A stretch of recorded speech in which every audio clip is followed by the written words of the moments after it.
wanted to be mucho loco. Say that again? So you wanted to be mucho loco.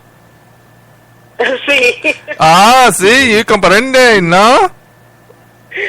See, I thought you were in a funeral home because you didn't laugh or anything. So there, she actually laughed. So what did you have the stage director hat on or something? You were trying to cast your members or something? So tell me a little bit more. Come on, I know you have a personality. Come on. I do. Uh-huh. I was working with a lot of Spanish-speaking clients at the time, so I thought, to become more fluent, I'd go back to school to pick up the Spanish. I have, since I've been writing, though, have definitely started using it in some of my work. Okay. So what was it that caught your attention about the work that you're doing now? Well, I wanted to write for a younger audience and to get them more engaged in the theater. And so they respond very well to music, to poetry, to hip-hop. And so I felt that if I could tell a story in that way, that would get them engaged. And it sure has worked. And they seem to love the play and connect with it. The story about the family and the hardships, forgiveness, the choices we make in life, and whether or not we will stand in our own individual truths, no matter what we're So let me ask you this question. With your play, has any of this been a part of your life, and how many friends have you lost since starting to get into the playwright? How many friends have I lost since I began playwriting? Yes, since you didn't give away free tickets. Uh-huh. Yeah, that is true. There have been, you find out very quickly which are the friends that will support you, and which are the friends that will just want to hang around to be a part of the quote unquote limelight. But it's in the theater world, it's go ahead, speak your mind. Don't Don't be afraid. All about the limelight. Don't be afraid. Speak your mind. Speak your mind and tell us really what you really feel about this industry. Tell us. Well, I love writing. I love seeing stories come to life on stage. I do love that. It is a very difficult field to be in, though. It isn't. You don't do it for the money. You do it for the love of the art. You do it for the love of being able to get your stories told and affecting people and bringing people together, and so that they can all have an experience together. That's what I found. Okay. So when was the last production you did? How long ago?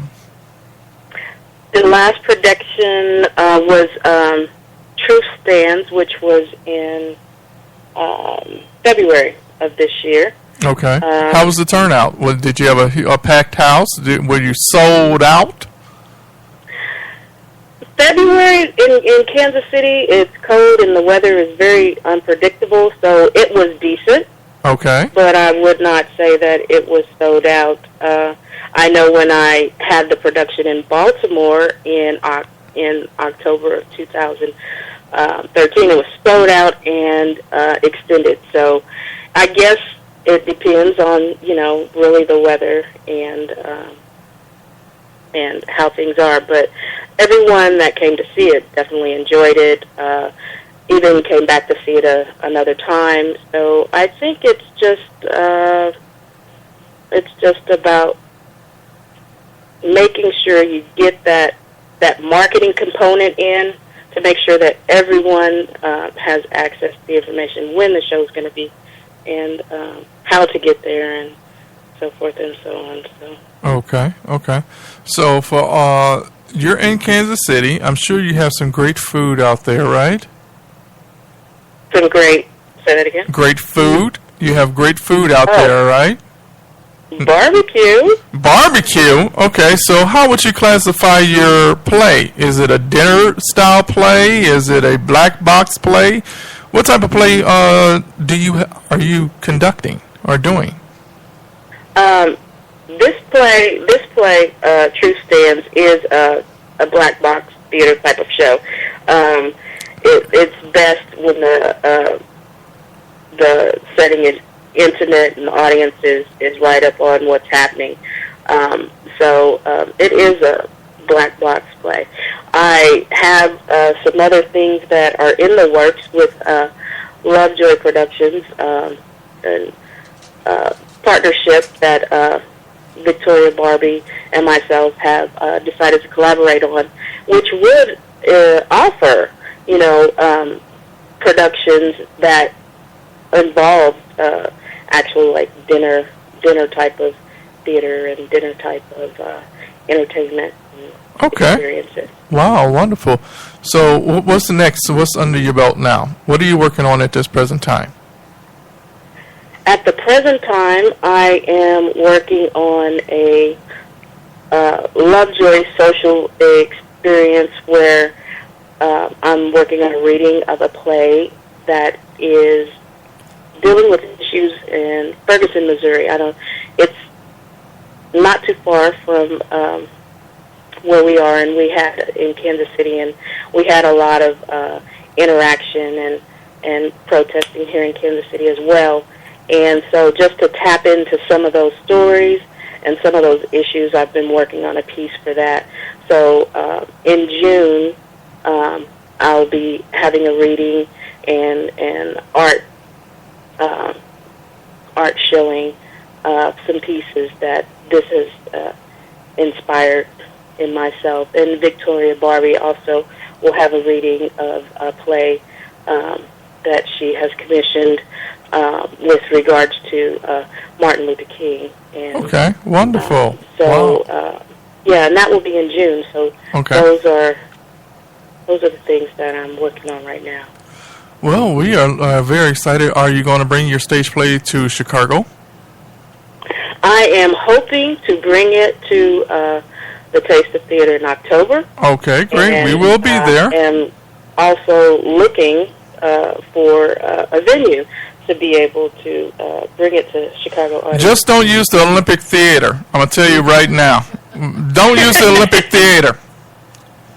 I went there this weekend for a stage play. It was horrible. Do not use the Olympic Theater. I'm blasting them. Plain and simple. You want other theaters? Talk with Victor. Victor will help you out. But I'm telling you, do not use the Olympic Theater in Cicero. I'm not only going to give you the address. Don't even use them. Stay away. Don't even. Yeah. If you want good production, you want good customer service, stay away. You want your lights on, you want lights on your stage, stay away from them. You want good sound, stay away from them. I'm blasting them. Okay. Noted, and that's crossed. Write it down. Pass the word on. Liz, stay away from the Olympic Theater in Cicero on Cermak. Stay away from Olympic Theater. Go ahead. I'm sorry. I've got it. All right. Olympic Theater. Stay away from it. Pass the word. No. Yes, sir. All right. So now we're going to have a wonderful play when you come to Chicago, probably at the Erie Crown Theater or Chicago Theater, but not the Olympic Theater.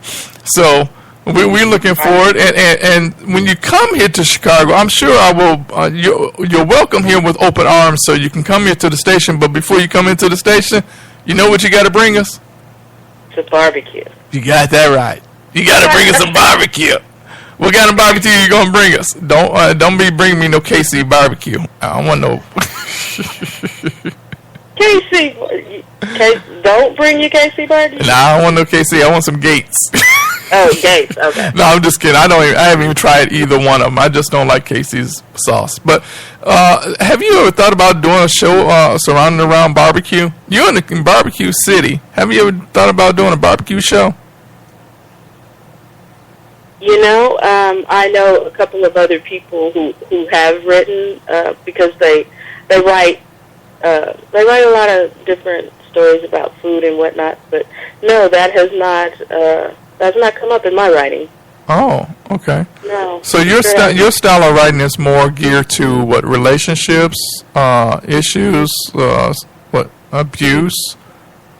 Yeah, I think my background was working with families in crisis and at-risk youth. My writing tends to deal with, family dynamics and issues that young people seem to struggle with. So. Okay. Now, is any part of this production a part of you? Is any part of the production a part of me? Yes. I would say everything I've written really, there's a part of me. About your life? In it. It's not true to exactly true to form, but I would say there's a bit of Cynthia in each thing I've written. Oh. I totally identify with the lead character in Truth Stands and the struggles that you deal with when learning to stand in your truth and being who you are. Okay. And Okay. being honest about it, to the people that you care about the most. So, Am I stumping you on some questions? Am I getting you right now? question? Let me ask you this question. Do you watch TV much? I do. I do watch some TV, not a lot of it, but yeah, I do watch some. Okay. If you had to pick out a TV program right now, which TV program would you say would be really good as a stage play? As a stage play? Yes. What TV program would I say would be really great? Scandal, Empire, Well, Once Upon a Time. Empire. Some aspects of Empire, I think, would make a great stage play. Could you take Empire? Could you take scenes from Empire and combine it with Ferguson and what's going on right now? And if you do, I want credit of that.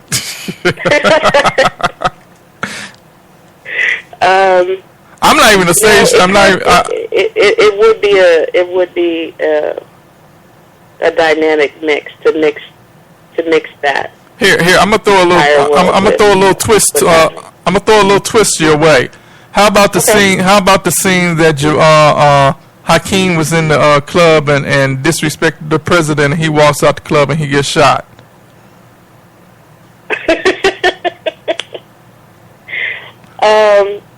You know what? Yeah, they gave you some idea, huh? They gave you some idea. Like, oh, okay, all right. I want credit for that too.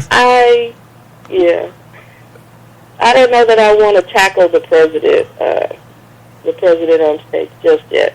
No, you're not tackling the president. You're tackling Hakeem with and combining it with the situation with the Ferguson shooting or with Walter Scott running from the that situation, especially with what's going on in Baltimore.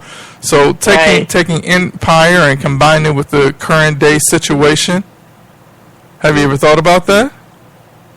Well, the piece that I'm writing now deals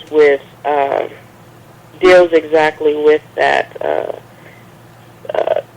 from a policeman's perspective, from a young black man's perspective. I mean,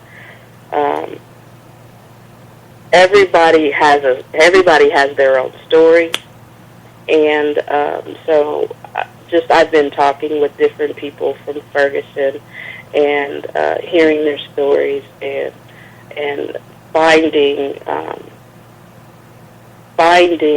on the extremes. There's an extreme on one side and there's an extreme opinion on the other side, and quite a few people rest in the middle of that. Okay. And so trying to bring all of them together in a story is very, very